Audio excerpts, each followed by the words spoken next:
सलाम है उस वीर को जो देश की शान था, दिल में तिरंगा था जिसके, भगत सिंह उसका नाम था। सुखदेव थापर और राजगुरु दोनों ही उसके यार थे, देश के लिए मर मिटने को तीनों ही तैयार थे। शहीद हो गए वो तुम्हारे लिए, ये बात हमेशा याद रखो। चढ़ गए फांसी पर वो ताकि तुम आज़ाद रहो। जय हिंद, जय भारत। शहीद दिवस एक ऐसा दिन जब हम सभी भारतवासी एक साथ मिलकर उन वीरों को याद करते हैं जिन्होंने अपने देश की खातिर खुशी खुशी अपने प्राणों की कुर्बानी दे दी। कुछ तो खास रहा होगा, यूँ तो हर कोई जंग लड़ा नहीं, बात वतन की थी यकीनन, इसलिए वो पीछे मुड़ा। दोस्तों, आज 23 मार्च है, यानी शहीद दिवस। एक ऐसा दिन जो हमारी आंखों को तो नम कर ही जाता है, हमारे सर को फ़ख्र से ऊंचा भी कर जाता है। दोस्तों, लोग कहते हैं कि फ़रिश्ते आसमानों में रहते हैं, लेकिन मेरा मानना है कि फ़रिश्ते सिर्फ आसमानों में ही नहीं रहते, बल्कि वो ज़मीन हिंद पर भी रहते हैं, जिन्हें हम देश का जवान भी कहते हैं। 22 मार्च की रात तक अंग्रेजी हुकूमत ने भारत के 3 सपूतों भगत सिंह, राजगुरु और सुखदेव को फांसी पर चढ़ाने की पूरी तैयारी कर ली थी। हर रात की तरह इस रात भी ये तीनों वीर जवान माँ भारती को गुलामी की जंजीरों से आज़ाद कराने का ख्वाब देख रहे थे।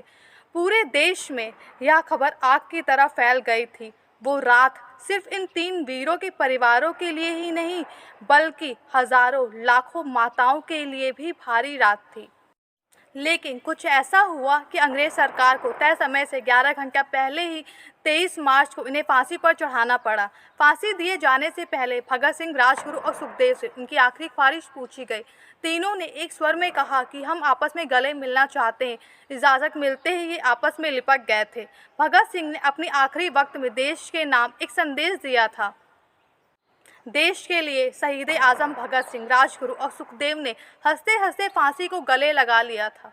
जिस दिन उन्हें फांसी दी गई थी, उस दिन वो मुस्कुरा रहे थे।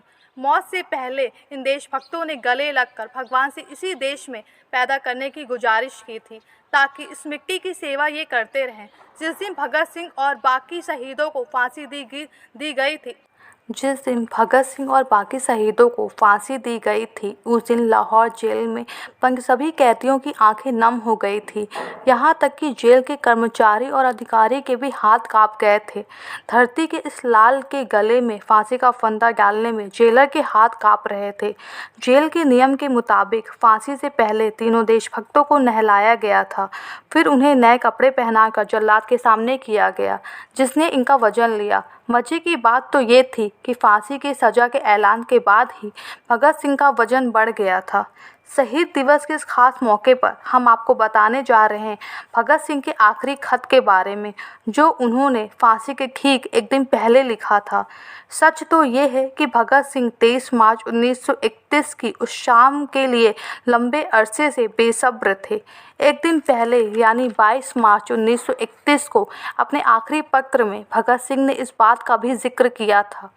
भगत सिंह ने खत में लिखा, साथियों, स्वाभाविक है, जीने की इच्छा मुझ में भी होनी चाहिए। मैं इसे छिपाना नहीं चाहता हूँ, लेकिन मैं एक शर्त पर जिंदा रह सकता हूँ कि कैद होकर या पाबंद ना रहूँ। मेरा नाम हिंदुस्तानी क्रांति का प्रतीक बन चुका है। मेरे हंसते हंसते फांसी पर चढ़ने की सूरत में देश की माताएं अपने बच्चों के भगत सिंह बनने की उम्मीद करेंगी। इससे आज़ादी के लिए कुर्बानी देने वालों की तादाद इतनी बढ़ जाएगी कि क्रांति को रोकना नामुमकिन हो जाएगा। 24 मार्च 1931 की सुबह थी और लोगों में एक अजीब सी बेचैनी थी। एक खबर लोगों के आसपास गूंज रही थी। उसका सच जानने के लिए यहाँ वहाँ लोग भाग रहे थे और अखबार की तलाश कर रहे थे। यह खबर थी सरदार भगत सिंह और उनके साथी सुखदेव और राजगुरु की फांसी की सज़ा। उस सुबह जिन लोगों को न्यूज़पेपर मिला, उन्होंने काली पट्टी वाली हेडिंग के साथ यह खबर पढ़ी कि भगत सिंह, सुखदेव और राजगुरु को लाहौर सेंट्रल जेल में 23 मार्च की शाम 7:33 पर फांसी दे दी गई है। वह सोमवार का दिन था। ऐसा कहा जाता है कि उस शाम जेल में 15 मिनट तक इंकलाब जिंदाबाद के नारे गूंज रहे थे। केंद्रीय असेंबली में बम फेंकने के जिस मामले में भगत सिंह को फांसी की सज़ा हुई थी, उसकी तारीख 24 मार्च तय तय की गई थी।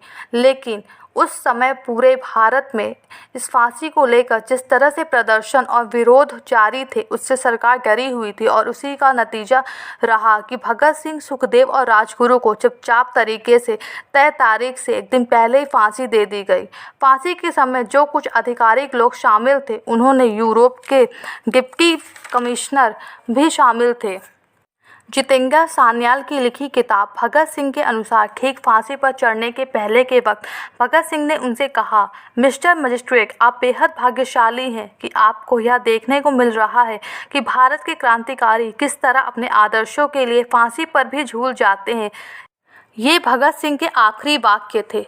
फांसी के बाद कहीं कोई आंदोलन न भड़क जाए, इसके डर से अंग्रेजों ने पहले इनके मृत शरीर के टुकड़े किए, फिर उसे बोरियों में भरकर फिरोजापुर की ओर ले गए, जहां मिट्टी का तेल डालकर उनको जलाया जाने लगा। गांव के लोगों ने आग जलती देखी तो करीब आए। इससे डर कर अंग्रेजों ने उनकी लाश के अर्धजलित टुकड़ों को सतलुज नदी में फेंका और भाग गए। जब गांव वाले पास आए तब उन्होंने उनके मृत शरीर के टुकड़ों को एकत्रित कर विधिवत दाह संस्कार किया।